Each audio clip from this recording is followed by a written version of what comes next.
Welcome back, everyone. Okay, let's start with the good news. Okay. The article begins on a positive note about a fantastic-sounding taco stand in Reykjavik, on the Bay of Reykjavik, which is the capital of Iceland. It's got an interesting logo, which is a Viking character. They're sort of old traditional Norse characters eating a Mexican taco. It's run by an Icelandic man, but he is a very passionate enthusiast of Mexican food, and he called it Taco Sun. A lot of Scandinavian names have S-O-N, son at the end, Anderson, Bergenson, so Taco Sun. It's the marriage of the two cultures, and it sells great, and people are very enthusiastic. Good for you, Iceland. Yes. Go Taco Sun. Yes. But then we turn to a darker story of another fantastic taco stand called Gracias, Señor, which means thank you, sir, in Spanish. And it's in Los Angeles, in a place called the Palisades, which I haven't heard of, but John reliably tells me this is a fairly wealthy, majority white area of Los Angeles. Kind of upper class. Which is interesting because Los Angeles itself is about 50% Latino, of Latin origin. And one of the taco stands they have there, Gracias Señor, it's run by a real Mexican guy, and he produces fantastic food. He's very popular. He's does great business. It's all legal. He's got the right licenses.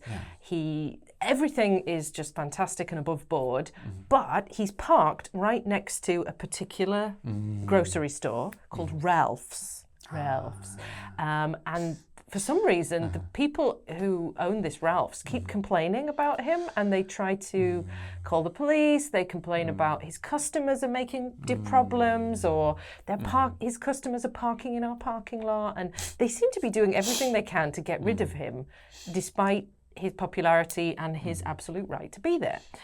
So, again, it's such a confusing thing. You know, there are other food trucks that are outside or near Ralph's, which has many locations all over the US. So the question has come down to maybe it's race. Are these people in this predominantly white supermarket trying to push out the one Mexican who is doing good business next door to them? There's no confirmation on that, but you know, there's no other reason. There's so little logic behind what's going on. It's come up, and yes, things remain to be seen after investigation why they are attacking this poor man and his great business. So, go tacos, good for you. Gracias, Señor. Thank you, sir. So that's the story. The good and the bad and the problems of the taco industry. But always delicious. But good, always bad, always delicious. The food is never the problem. The food is never the problem. So, taco trucks. Do you know of any taco trucks in your city? I guess in Korea, in Seoul, or in your hometown? Oh, okay. Hometown would be easier. That's obviously going to have a lot of taco trucks here and there. In Korea, though, now here's the thing. Like, well, this was before coronavirus, but I'm sure it's still happening. There's a certain bridge on the Han River that during the summer they have a food truck rally, right? And there has been Mexican-style food there at times. I believe they must have had tacos. I didn't quite see it in detail, but I'm sure they must have. So there are Mexican food trucks somewhere, or at least once a year. However, they're not like widespread.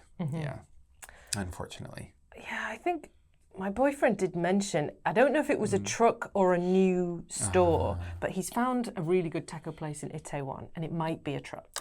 I guess Itaewon perhaps is the logical place to look for this. So maybe there is a lack of taco food trucks in Seoul. Would you ever consider opening a small business such as a food truck? A taco truck? Yeah. I mean, I have seriously considered this type of stuff. I for some reason, think that I thrive on that sort of pressure of when someone's cooking or doing those really busy work. I was a server, I've been a line cook, and these type of jobs, for some reason, that extreme pressure is something that I enjoy somehow and thrive under. So I have thought about like, why wouldn't I just, make a taco truck? And the problem is capital. And I can't get capital without investment, and I can't get investments because I have no culinary degree. I'm not Mexican.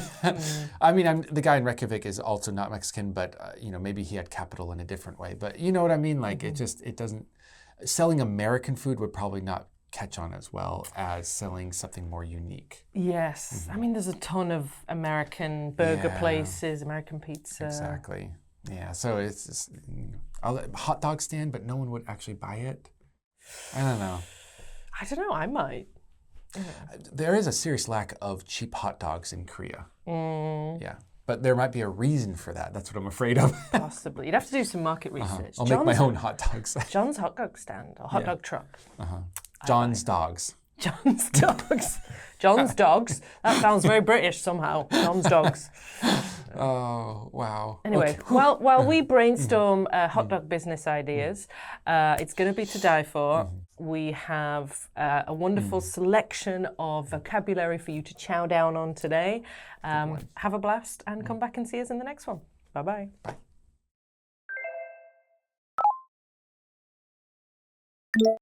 Chow down. Chow down. Blast. Blast. Delicacy. Delicacy. To die for. To die for. Restraining order. Restraining order.